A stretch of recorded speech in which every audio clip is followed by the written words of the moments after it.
Hi friends, today I am going to tell about 45th Divi Desam Tiruthanka Tuppul Perumal Deepa Pragashar Vilakoli Perumal Nindra Kolam Merke Tirumuga Mandalam Tayar Maragavalli Tayar Vimanam Sri Kara Vimanam Tirtham Saraswati Tirtham Prajicham Saraswati மங்களாசாசனம் திருமங்கையாளர் 2 பாசரங்கள் பாடப்பட்டது. திவ்ய தேசம் 75க்கு மேற்கே 3 kilometre தொலைவில் உள்ளது. ஓம் ஸ்ரீ மரகதவள்ளி சமேத Sri sim தீப பிரகாஷ சுவாமியே நமஸ்துதே. துப்புல் என்றால் தூய்மையான புல், தன்கா என்றால் தான் குளிர்ந்து இருக்கிற இடம்.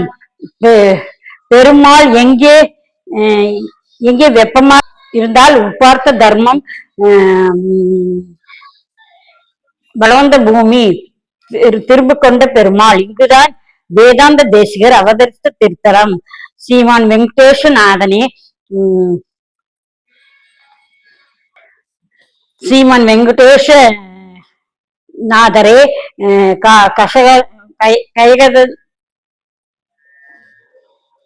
கவியாய்ந்த கேசரி வேதாந்த தேசிகனே எதிர் வந்தேன் சாரத நீக்கிறதிலே. இங்கே வேதாந்த தேசிகர் திருமாளிகை உள்ளது. அவர் அதிர்த்த திருமாளிகை உள்ளது. அதற்கு பக்கத்தில் சந்நிதி உள்ளது.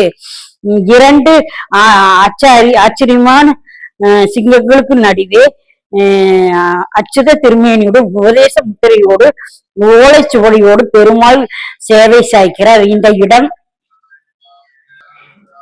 பக்கத்தில் கைகிரீஷ பெருமாள் இங்கு கொடுத்து இவருக்கு கொடுத்த ஞானத்தை திருமங்கை ஆழ்வார் விளக்கரிய பெருமாள் சந்நிதி உபதேசத்தை யாகத்தை நடத்த விடாமல் அந்த இடத்தில் இருட்டு ஆக்கினார் சரஸ்வதி தேவியார். பெருமாள் கையில் தீபத்துடன் அவதரித்தார். சித்திரை மாதம் ரேவதி நட்சத்திரத்தில் இந்த சுவாமி அவதரித்தார்.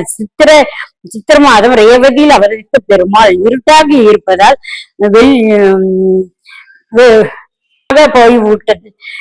போய்விட்டது என்ற ஒருத்தியை சரஸ்வதி அனுப்பி வைத்தால் அங்கு இருந்ததால் நெருப்பு எல்லாம் கிரகித்து கொண்டு வந்து விடுவாள் என்று நினைத்துதான் அவளை அங்கு சேர்த்தார்.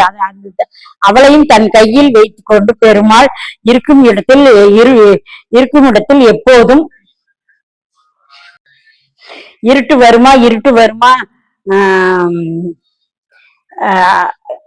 யாகத்தை நடத்தி இருட்டை அழித்து யாகத்தை அழித்து கொடுத்த பெருமாள் மூலவர் தீப பிரகாஷர் விளக்கொளி பெருமாள்.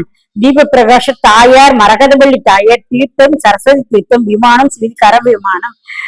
பக்தர்களெல்லாம் தரிசனம் செய்யப்பட்ட பெயரும் திருத்தன்கா குளிர்ந்த இடமாக பெண்மாள் அந்த தேசிகின் திருவடியில் பல்லாண்டு பாடிக்கொண்டு தீப பிரகாஷ பெருமாள் நம்மை வாழ்வில் ஒளியேற்றி விடுவார். நாமும் சென்று தரிசனம் செய்வோம். அஞ்ஞானம் என்ற இருட்டை போக்கி மெஞ்ஞானம் என்று தந்தருள்வார். பிரம்மன் தன் தேவியார் துணையின்றி இவ்விடத்தில் யாகத்தை துவக்கினார்.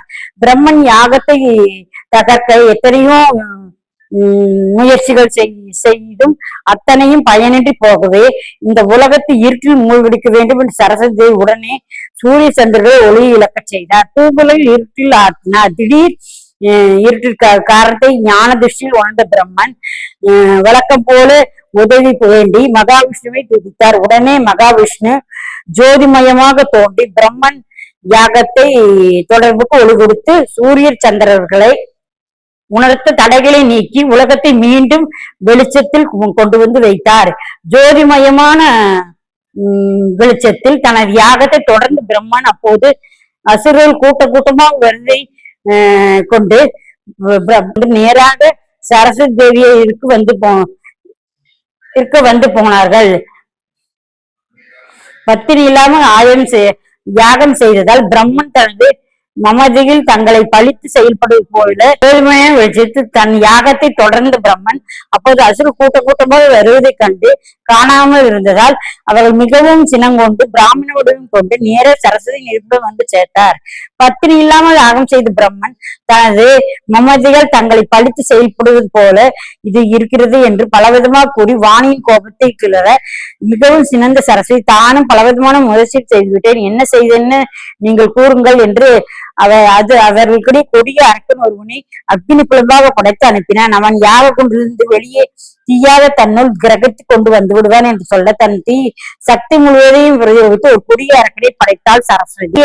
கொடிய அரக்கனின் ரூபத்தில் யாகத்தை அளிக்க வந்த அக்னி ரூப அசுரனை அவ்விடத்தில் பிரவேசித்த பெருமாள் தன் கையில் தீபம் போல் ஏந்தி யாகசாலைக்கு மேலும் வெளிச்சத்தை நல்கினார். அக்னி கையில் தீபம் போல் ஏந்தி நின்றதால் தீப பிரகாச தமிழில் விளக்கொளி பெருமாள் ஆனார். Okay friends, bye. Please subscribe my channel. Okay, bye.